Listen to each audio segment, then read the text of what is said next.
오는 4월 거제시장 재선거가 치러집니다.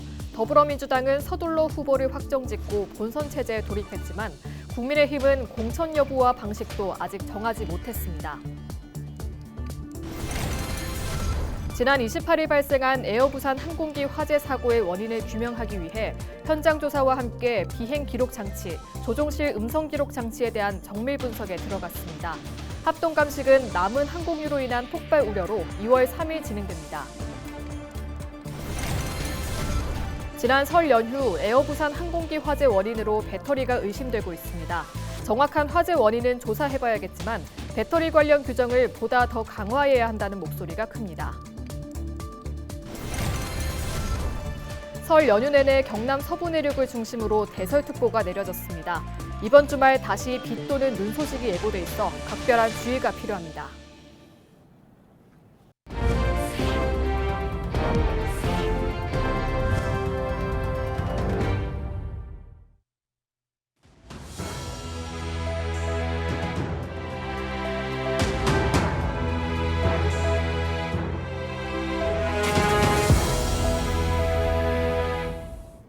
시청자 여러분 안녕하십니까? 헬로티비 뉴스입니다.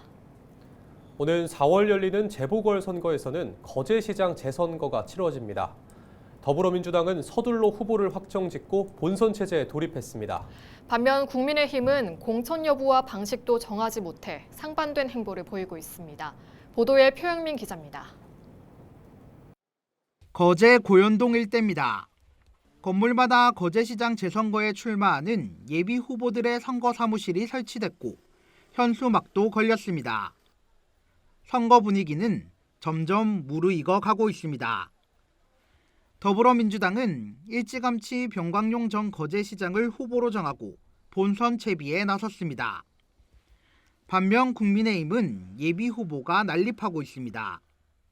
현재까지 7명의 예비 후보가 등록했는데 권태민 전 거제시 주민생활국장과 박환기 전 거제부시장, 황영석 거제시 발전연구회장, 김봉태 전 밀양시 부시장, 천종환 전 거제시의원, 권민호 전 거제시장, 전영송 전 거제해양관광공사 사장이 등록을 마쳤습니다. 국민의힘 경남도당은 거제시장 재선거와 관련해 아직 공천 여부와 방식 등을 논의 중인 것으로 알려졌습니다. 정당 후보뿐만 아니라 무소속 후보들도 선거 전에 뛰어들었습니다. 무소속으로는 손한진 전 부산시 공무원과 김두호 거제시의원이 예비 후보 등록을 마치고 얼굴 알리기에 나섰습니다. 오는 4월 2일 열리는 거제시장 재선거. 2월 안으로 국민의힘 공천 여부가 나오면 대략적인 재선거 대진표의 윤곽이 드러날 것으로 보입니다. 헬로티비 뉴스 표영민입니다. 지난 28일 밤 김해공항에서 발생한 항공기 화재로 놀란 분들 많으실 텐데요. 화재 원인을 밝혀내기 위한 합동조사가 본격적으로 이루어지고 있습니다. 그날의 상황 영상으로 먼저 보시죠.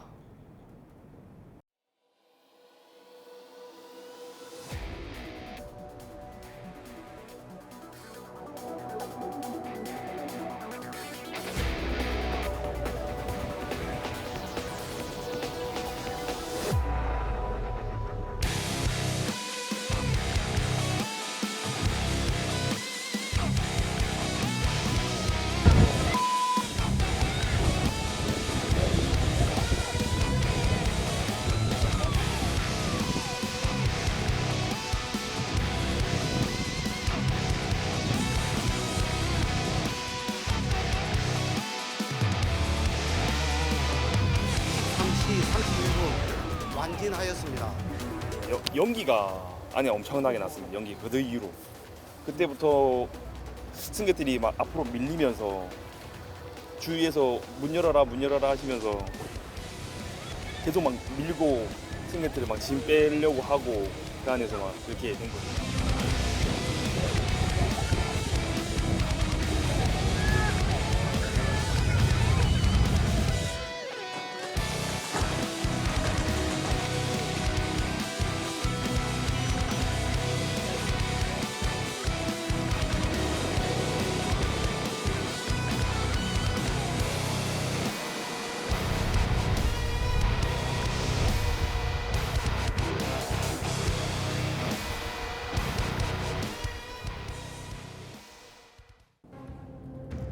지난 설 연휴 에어부산 항공기 화재 원인으로 배터리가 의심되고 있습니다. 아직 원인을 조사 중이지만 여러 승객의 목격담을 보면 선반 속의 배터리로 추정되고 있는데요. 항공 위험물 운송 기술 기준을 보면 리튬 이온 배터리나 리튬 메탈 배터리 등은 위험물로 분류되고 있습니다. 에너지 밀도가 워낙 높아서 충격이나 과열이 발생하면 화재나 폭발로 이어질 수 있기 때문인데요. 그래서 160와트시 이상의 리튬 배터리가 들어있는 전자기기는 아예 비행기에 실을 수 없습니다. 다만 소량에 한해 승객이 직접 들고 타는 것은 가능한데요. 휴대전화나 노트북은 대부분 160와트시 이하기 때문에 들고 타거나 캐리어에 넣어서 수화물로 보낼 수 있습니다. 반면 보조 배터리는 캐리어에 넣지 말고 무조건 들고 타야 하는데요.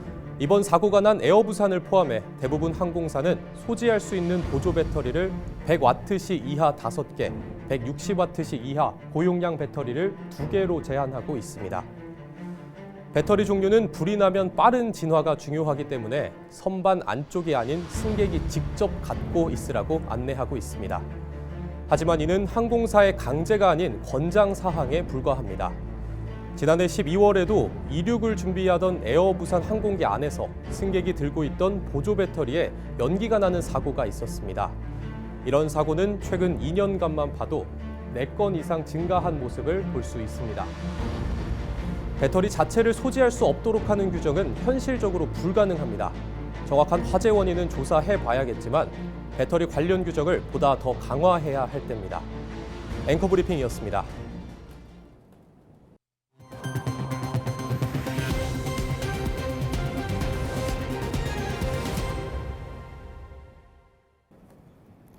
고성의 한 농장에서 외국인 노동자가 화재를 초기에 진압하며 큰 피해를 막아 화제가 되고 있습니다. 지난 30일 오후 4시 20분쯤 고성군 거류면의 한 농장에서 불이 났습니다. 이곳에서 일하던 외국인 노동자 40대 A씨는 한국인 동료 직원 B씨에게 화재 상황을 알리고 농장에 있던 전동 분무기를 이용해 불을 끄기 시작했습니다. 소방대원이 현장에 도착했을 때 이미 불이 거의 꺼진 상황이었던 것으로 알려졌습니다. 고성소방서는 초기 대응이 큰 대형 화재를 막았다며 언어가 다른 외국인 노동자를 대상으로 한 소방 관련 교육을 지속적으로 강화하겠다고 밝혔습니다. 창원시가 경남에서 처음으로 캠핑카 전용 주차장 조성을 추진합니다.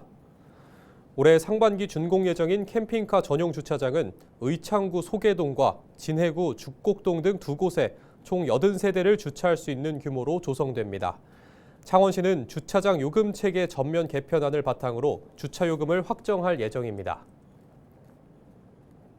창원 상공회의소가 다음 달 17일까지 도내 중소기업을 대상으로 2025년도 글로벌 IP 스타기업 육성 사업 참여 기업을 모집합니다. 지원 자격은 경남에 주소를 둔 중소기업 중 수출 실적이 있거나 올해 수출 예정인 기업입니다. 선정 기업은 3년 동안 지식재산 관련 종합 컨설팅을 지원받을 수 있으며 연최대 7천만 원의 지원금도 지급됩니다.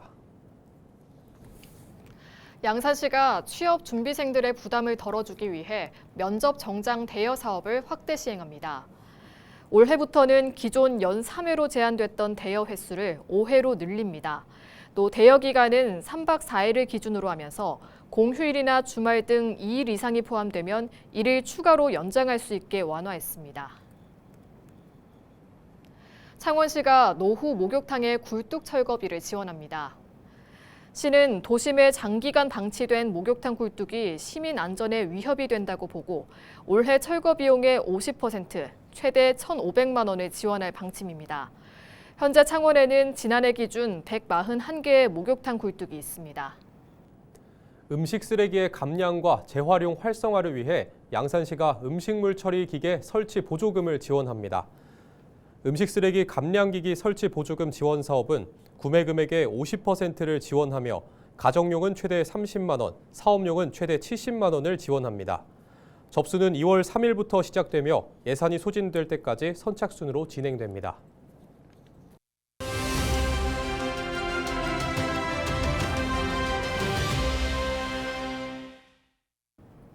이번 설 연휴 내내 경남 서부 내륙을 중심으로 대설특보가 내려졌습니다. 다행히 큰 사건 사고는 없었지만 이번 주말에 또 눈이 내릴 것으로 전망되면서 각별한 주의가 필요해 보이는데요. 앞으로 날씨 전망 부산지방기상청 이상빈 예보관과 이야기 나눠보겠습니다. 예보관님 안녕하세요. 네, 안녕하세요. 부산지방기상청 예보관 이상빈이라고 합니다. 네, 설 연휴 내내 기상 상태 날씨가 좋지 않았습니다. 이번 주말 날씨 먼저 짚어주시죠. 먼저 기온의 경우 31일 현재 부산과 경남 지역은 평년과 비슷하거나 평년보다 높은 기온 분포를 보이고 있는데요. 2월 1일까지 이런 기온 분포를 보일 것으로 예상됩니다. 그 후 2월 3일 북부지방에서 확장하는 고기압의 가장자리에 들어 남하하는 찬 공기의 영향을 받겠고 낮부터 평년보다 낮은 기온 분포를 보이겠습니다. 그리고 비 소식도 있는데요. 저기압의 영향으로 31일 밤부터 경남 서부에 비가 내리겠고 2월 1일 새벽에 부산과 다른 경남 지역으로 확대되어 2일 새벽까지 비 또는 눈이 내리는 곳이 있겠습니다. 네, 설 연휴 동안 한파가 이어졌고 서부 경남 쪽으로는 대설특보까지 내려졌습니다. 하지만 동부 경남을 중심으로는 건조한 날씨가 이어졌는데요. 이렇게 차이가 나는 이유는 뭘까요? 네, 이번 설 연휴 중 27일에 한반도로 접근하는 저기압과 해기차에 의한 구름대로 인해 경남 서부 지역에 눈이 내렸는데요.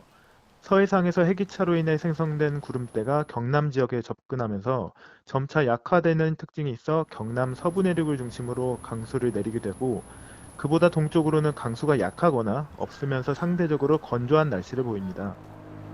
이러한 현상으로 인해 이번 설 연휴 동안 경남 서부 지역에 눈이 내릴 때 동쪽 지역은 대체로 맑은 날씨에 상대적으로 건조한 모습을 보였습니다. 네, 이제 곧 2월에 접어드는데요. 한겨울이 지나면서 날씨도 점차 온화해지는 건지 아니면 한파가 또다시 찾아올지도 궁금합니다. 앞으로의 날씨 전망 짚어주시죠. 네, 31일에 발표된 1개월 전망에 따르면 2월 둘째 주부터 넷째 주까지의 기온은 평년과 비슷하거나 높겠습니다. 둘째 주 강수량은 평년과 비슷하거나 많을 것으로 전망되며 셋째 주는 비슷하거나 적겠고 넷째 주는 평년과 비슷하겠습니다. 그리고 부산과 경남 지역에 내린 비 또는 눈으로 인해 빙판길과 살얼음이 나타나는 곳이 있겠는데요. 안전사고에 각별하게 유의하시기 바랍니다. 네, 오늘 말씀 감사합니다. 지금까지 부산지방기상청 이상빈 예보관과 이야기 나눠봤습니다.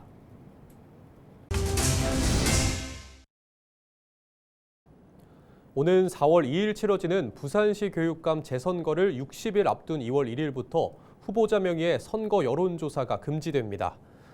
부산시 선거관리위원회는 2월 1일부터 선거일까지 투표용지와 유사한 모형에 의한 방법으로 선거 여론조사를 할 수 없고 후보자 명의의 선거 여론조사도 금지된다고 밝혔습니다. 또 이 기간 교육감 권한대행과 교육청 소속 공무원은 교양 강좌나 사업 설명회, 공청회 등 각종 행사를 개최하거나 후원할 수 없습니다. 단 법령에 따라 행사를 개최하거나 후원하는 경우 특정 시기가 아니면 그 목적을 달성할 수 없는 행사 등에 대해서는 가능하다고 선관위는 설명했습니다. 오는 2월 1일 진행할 예정이었던 해운대 불꽃 드론쇼가 비와 강풍 예보로 2일로 연기됐습니다. 해운대구는 1일 저녁 7시에 열 예정이었던 해운대 불꽃 드론쇼를 2일 저녁 7시에 해운대 해수욕장 일대에서 개최한다고 밝혔습니다. 해운대 불꽃 드론쇼는 지난해 말 카운트다운 행사로 진행하려고 했지만 제주항공 여객기 참사로 취소됐다 재추진합니다. 경상남도가 올해 장애인 복지 증진 프로그램 지원 사업을 공모합니다. 모집 분야는 장애인 사회 참여 지원과 문화 여행 지원, 재활, 자립 지원 모두 3개 분야로 장애인 당사자가 직접 참여할 수 있는 사업이어야 합니다. 공모 예산은 모두 1억 3,500만 원이며 최소 200만 원부터 최대 1,500만 원까지 신청할 수 있습니다. 자격은 현재 기준 주사무소 또는 분사무소가 경상남도에 있는 장애인 관련 비영리법인과 비영리 민간단체입니다. 경상남도는 오는 2월 21일까지 신청받아 심사를 거쳐 4월쯤 결과를 발표할 계획입니다. 이상으로 뉴스를 마칩니다. 시청해주신 여러분 고맙습니다.